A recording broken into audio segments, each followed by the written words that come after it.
आज भाषा सिर्फ बोलने का जरिया नहीं है, अब ये पहचान, सम्मान और अधिकार की लड़ाई बन चुकी है। महाराष्ट्र में कौन सी भाषा बोली जाती है?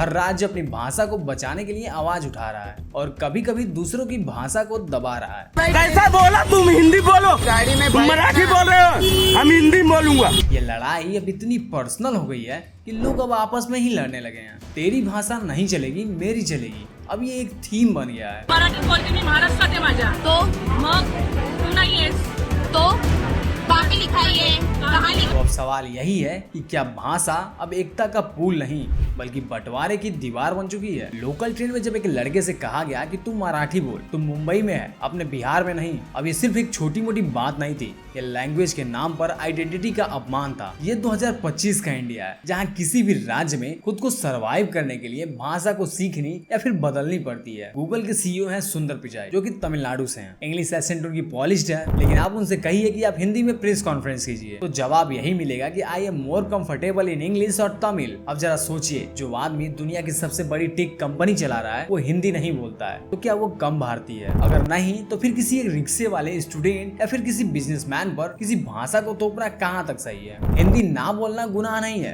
तो हिंदी बोलना भी गुनाह नहीं होना चाहिए। आज भी भारत में लैंग्वेज एक आइडेंटिटी नहीं बल्कि एक विपन बन चुकी है और इस लड़ाई में सबसे ज्यादा नुकसान आम आदमी को हो रहा है। तो अब सवाल ये उठता है कि क्या ये सिर्फ एक भाषा का मामला है या फिर इसके पीछे एक लंबा लेयर्ड पॉलिटिकल गेम छुपा हुआ है? कौन डिसाइड करता है कि कौन सी भाषा नेशनल है और कौन सी भाषा लोकल? क्या किसी भाषा का इम्पोज होना दूसरे की आइडेंटिटी छीनने जैसा नहीं है? और आखिर किन राज्यों को इनसे फायदा होता है और किन की आवाज हमेशा दबा दी जाती है? आज की इस पूरे वीडियो में हम बात करेंगे इंडिया की लैंग्वेज पॉलिटिक्स के बारे में। अब देखो यार, भारत एक मल्टीलिंगुअल देश है जहाँ पे 16 से 52 भाषाएं और बोलियां बोली जाती हैं। लेकिन अफसोस, जब संविधान बना तो इसमें से सिर्फ 22 भाषाओं को ही जगह मिली, बाकी इतिहास के कोनों में फेंक दी गई। आज भाषा के नाम पर न सिर्फ लड़ाई हो रही है बल्कि शिक्षा, रोजगार और पहचान तक सीमित कर दी गई है और ये सब एक रणनीति का हिस्सा लगता है, ना कि कोई इत्तेफाक। आज एक बिहारी लड़का मुंबई की लोकल में चढ़ता है तो लोग कहते हैं कि मराठी बोल, तू बिहार में नहीं है। बेंगलुरु में ऑफिस में जाता है तो सुनता है कि कन्नड़ नहीं आता तो वापस जाओ। चेन्नई में ऑटो पकड़े तो जवाब आता है कि तमिल सीखो। अब लैंग्वेज एक बेसिक नीड नहीं रही है बल्कि एंट्री पास बन गई है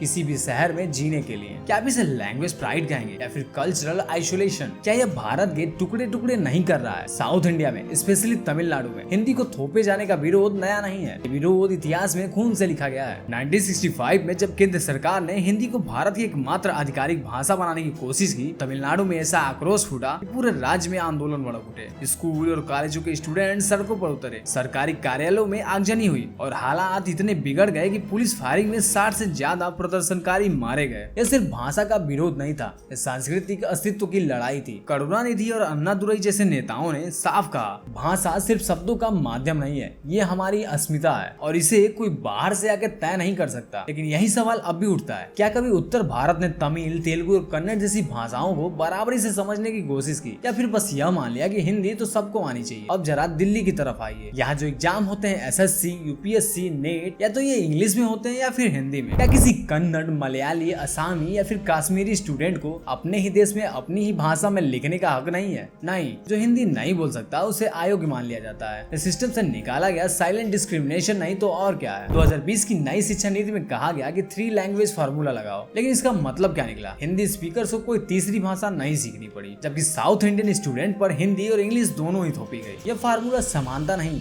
असाइमेट्रिकल इम्पोजिशन है, एक तरफा बोझ। तो फिर यह शिक्षा नीति है या फिर भाषा की राजनीति? भाषा पर सबसे ज्यादा फायदा किसको मिले? नॉर्थ इंडियन स्टेट्स को, जहाँ से सबसे ज्यादा सांसद चुन कर आते हैं। यूपी, बिहार, एमपी, राजस्थान मिलाकर 200 प्लस एमपी आते हैं। तो हिंदी नेचुरली पावर की भाषा बन गई। अब ये पावर बाकी राज्यों से रीजनल लैंग्वेज को नीचा दिखाने लगे और ये कहा गया कि अगर नेशनल बनना है तो हिंदी अपनाओ। यानी भाषा से भारत नहीं, सत्ता की जियोग्राफी तय हो रही है। भोजपुरी, राजस्थानी, मगही, अवधी जैसी बोलियां असल में अपनी खुद की लैंग्वेज, लेकिन जनगणना में इन्हें हिंदी के अंदर मर्ज कर दिया जाता है। रिजल्ट्स, हिंदी स्पीकर्स की संख्या बढ़ा चढ़ा कर बताई जाती है। 44% दिखती है, लेकिन एक्चुअल फ्लुएंट स्पीकर 10% भी नहीं है। ये संख्या का खेल है, जिसे मेजोरिटी डोमिनेंस का इल्यूजन बनाया गया है। बॉलीवुड ने भी इस गेम में अपनी भूमिका निभाई है। साउथ इंडियन फिल्में रीमेक की जाती हैं, लेकिन डबिंग में रीजनल आइडेंटिटी मिटा दी जाती है। एक्टर तमिल, फिल्म मलयालम, लेकिन बोली सिर्फ हिंदी। प्रमोशन नेशनल मीडिया में सिर्फ हिंदी में। तो रीजनल कल्चर कहाँ गया? अब हिंदी विलन नहीं है, पर ये थोपने वाली सोच जरूर है। अब सोशल मीडिया पर आपने एक वायरल वीडियो देखा होगा जहाँ एक फ्लाइट में तमिल कपल से हिंदी में बात की जाती है और वो अंग्रेजी में जवाब देते हैं। तो लोग कहते हैं कि अपने ही देश में रह के हिंदी से नफरत नहीं है भाई,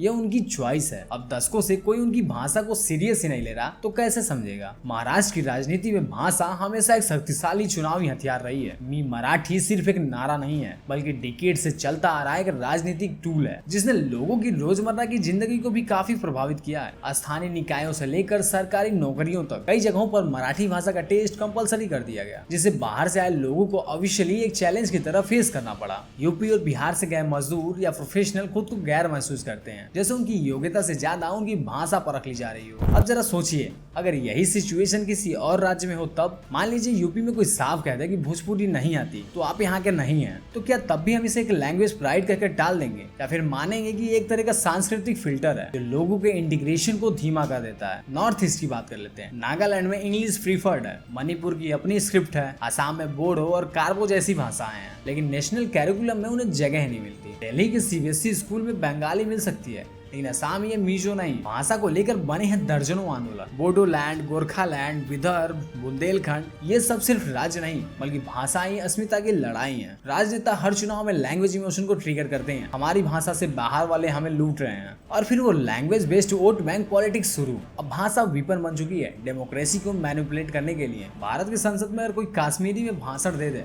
तो सत्ताधारी बेंचेस हंस पड़ती हैं। मराठी या फिर मलयाली में बोल दे तो स्पीकर माइक ही बंद कर देते हैं। ट्रांसलेट करिए। पर जब कोई सांसद हिंदी में चिल्लाता है तो राष्ट्रभाषा के नाम पर सब चुप हो जाते हैं। क्या ये लोकतंत्र है या फिर एक भाषा का दरबार? अब AI और टेक्नोलॉजी का जमाना है। Voice assistance, translation tool, subtitle, सब कुछ मुमकिन है। क्यों नहीं नॉर्थ के यूथ को महाराष्ट्र में हिंदी बोलने की छूट दी जाती है? कुछ लोग कहते हैं कि भाषा से क्या फर्क पड़ता है, सबको एक हो जाना चाहिए। भाई यही तो सबसे खतरनाक बात है। भाषा अनइन्फॉर्मेटिव नहीं, डाइवर्सिटी का एक्सप्रेशन है। अगर तमिल, कोंकणी, मैथिली, डोगरी मिटा दी गई तो हम एक भारत नहीं एक कल्चरल क्रॉप्स बन जाएंगे, जिसकी चमड़ी तो एक जैसी होगी पर आत्मा नहीं बचेगी। क्योंकि यार भारत अपनी डाइवर्सिटी की खूबसूरती के लिए ही तो जाना जाता है। यही तो हमारी प्राइड है कि हम अलग अलग भाषा बोलते हुए भी एक नेशन में मिलकर रहते हैं। जहाँ संविधान ने आर्टिकल 29-30 में कल्चरल राइट्स की गारंटी दी है, लेकिन ग्राउंड पर कौन इन्फोर्स करता है? जब एक पंजाबी बच्चा स्कूल में अपनी मदर टंग नहीं पढ़ पाता है, जब ओडिशा में संथाली बोलने वालों को ट्राइबल ही कहा जाता है, तो क्या ये कॉन्स्टिट्यूशनल राइट सिर्फ किताबों में ही नहीं रह गया? हिंदी राष्ट्रभाषा है, ये सबसे बड़ा मिथ है। संविधान ने साफ कहा India has no national language. Hindi और इंग्लिश सिर्फ ऑफिशियल लैंग्वेज हैं। फिर भी 75 सालों से बच्चों को यही पढ़ाया जा रहा है कि हिंदी हमारी मातृभाषा है। अगर ये प्रोपेगेंडा नहीं है तो फिर क्या है? नेशनल मीडिया चैनल्स भी इस गेम में पीछे नहीं है। बंगाल में बीजेपी का हिंदी वेव, साउथ इंडिया में हिंदी एक्सेप्ट हो रहा है, ऐसा दिखाते हैं। अब हेडलाइन ब्रांडिंग नहीं, आइडियोलॉजिकल इम्पोजिशन है। दिल्ली की न्यूज रूम से लिखी गई स्क्रिप्ट चेन्नई, गुवाहाटी और इम्फाल की सच्चाई को रिप्रेजेंट नहीं करती। IPL की कमेंट्री सुनो, हिंदी और इंग्लिश डोमिनेट करती है। पर खिलाड़ियों की मातृभाषा क्या होती है? कई साउथ इंडियन खिलाड़ी हिंदी नहीं जानते तो उन्हें म्यूट बना दिया जाता है। आज भाषा की लड़ाई सिर्फ साउथ वर्सेस नॉर्थ नहीं है, ये urban versus rural, digital versus indigenous, dominant versus marginalised बन गई है। जब झारखंड में मुंदरी बोलने वाला बच्चा हिंदी नहीं जानता तो उसे स्लो लर्नर कहा जाता है, जबकि वो अपनी मदर टंग में जीनियस है। कुछ बुद्धिजीवी कहते हैं कि भाई हिंदी से डर क्यों, ये तो जुड़ती है। तो जवाब ये है कि जब कोई चीज प्यार से आए वो संस्कृति बनती है, लेकिन जब कोई चीज जबरदस्ती थोप दी जाए वो सत्ता बन जाती है। भारत को भाषा के प्यार की जरूरत है, आदेश की नहीं। बहुत बार South Indian student competitive exam में बहुत पीछे रह जाते हैं क्योंकि सवाल या तो हिंदी में आता है या फिर इंग्लिश में, और उनकी पढ़ाई चलती है तमिल या मलयालम में। वो ट्रांसलेशन में ही 10 मिनट गंवा देते हैं। तुम बताओ क्या ये है इक्वालिटी? आजादी के बाद लिंग्विस्टिक रीऑर्गेनाइजेशन हुआ। आंध्र प्रदेश से लेकर गुजरात तक सब राज्य भाषा के आधार पर बने, यानी कि भारत खुद मान चुका है कि भाषा आइडेंटिटी है। फिर वो आइडेंटिटी अब क्यों काटी जा रही है? एक भाषा एक राष्ट्र के नाम पर। हर 5 साल में कोई एक नेता खड़ा होकर कहता है 1 नेशन 1 लैंग्वेज लाओ, लेकिन क्या तुमने कभी ये सुना है 1 नेशन 1 फूड या 1 नेशन 1 एजुकेशन या 1 नेशन 1 फेस्टिवल? क्योंकि डाइवर्सिटी वहाँ मनाई जाती है और लैंग्वेज में मारी जाती है। भाषा के नाम पर वायलेंस भी हुआ है। तमिलनाडु के एंटी हिंदी प्रोटेस्ट, असम के बंगाली विरोधी दंगे, कर्नाटका में लैंग्वेज बेस्ड वैंडलिज्म, सब ये दिखाते हैं कि लैंग्वेज अब एक कल्चरल नहीं बल्कि वोलाटाइल बन चुकी हैं और अब ये आग धीरे धीरे पूरे देश में फैल रही है। इंडियन सिनेमा में साउथ ने वो अपना प्रेजेंस असर्ट किया है। पुष्पा, KGF, RR बिना डबिंग के ही हिट हुई। मतलब कि लोग रीजनल लैंग्वेज एक्सेप्ट कर सकते हैं, बस उन्हें फोर्स नहीं चाहिए, चॉइस चाहिए। और यही डेमोक्रेसी की असली बात है। भाषा के नाम पर सुपीरियोरिटी कॉम्प्लेक्स अब खत्म होनी चाहिए, चाहे वो दिल्ली का हो या फिर बेंगलुरु का। तुम्हारी भाषा बेहतर नहीं,